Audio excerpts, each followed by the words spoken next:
ஒன்றிய உள்துறை அமைச்சர் மாண்புமிகு அமித்ஷா அவர்கள் மதுரையில் பேசிய பேச்சுக்களை நீங்கள் அறிவீர்கள்.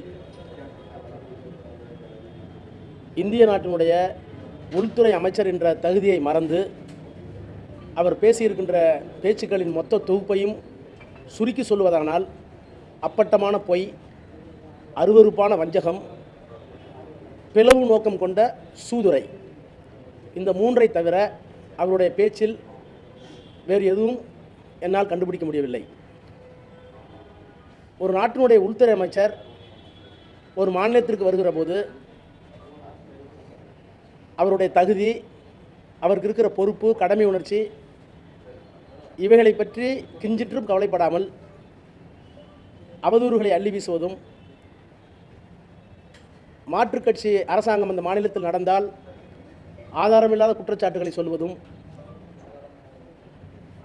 மதவாத பிளவை வேண்டுமென்றே உண்டாக்கி அமைதியாக இருக்கிற ஒரு மாநிலத்தில் சட்ட ஒழுங்கு பிரச்சனையை, கலவரத்தை தூண்டி அதன் மூலம் அரசியல் ஆதாயம்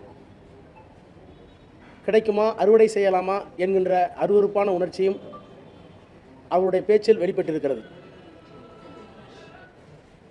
இது கூட்டாட்சி தத்துவதற்கு நல்லதல்ல.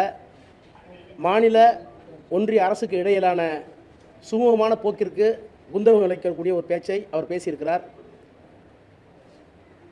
அவர் பேச்சை ஒவ்வொரு வரியாக எங்களால் ஆதாரத்தோடு நிரூபிக்க முடியும். ஆனால் தமிழ்நாடு ஒரு அமைதி பூங்காவாக இருப்பதை அவர்கள் விரும்பாமல் அரசியலுக்காக மிகவும் கீழ்த்தரமான நடவடிக்கைகளை மேற்கொண்டுள்ள அமித்ஷா அவர்களுடைய பேச்சை, போக்கை தமிழக மக்கள் ஒருபோதும் ஏற்க மாட்டார்கள். தமிழ்நாட்டுடைய முதலமைச்சர், திராவிட மாடல் ஆட்சியினுடைய நாயகர் மாண்புமிகு முதலமைச்சர் அவர்கள் தமிழ்நாட்டில் சட்டம் ஒழுங்கு, அமைதி, வளர்ச்சி திட்டங்கள், ஒன்றிய அரசினுடைய நிதி பல நேரங்களில் கிடைக்காவிட்டாலும் கூட அந்த நிதியையும் மாநில நிதியிலிருந்து இழப்பீடு செய்து வளர்ச்சி திட்ட பணிகளை மிக விரைவாகவும் நல்ல முறையிலும் வழங்கி நடைமுறைப்படுத்துவதை செரிக்க முடியாத ஒன்றிய அரசும் பிஜேபி கட்சியும் அமித்ஷாவை வரவழைத்து இங்கே கொண்டு வந்து இப்படிப்பட்ட கேலிக்கூத்தான, அருவருப்பான, அரசியல் நாகரிகத்திற்கு புறம்பான காரியத்தை அரங்கேற்றிருக்கிறார்கள்.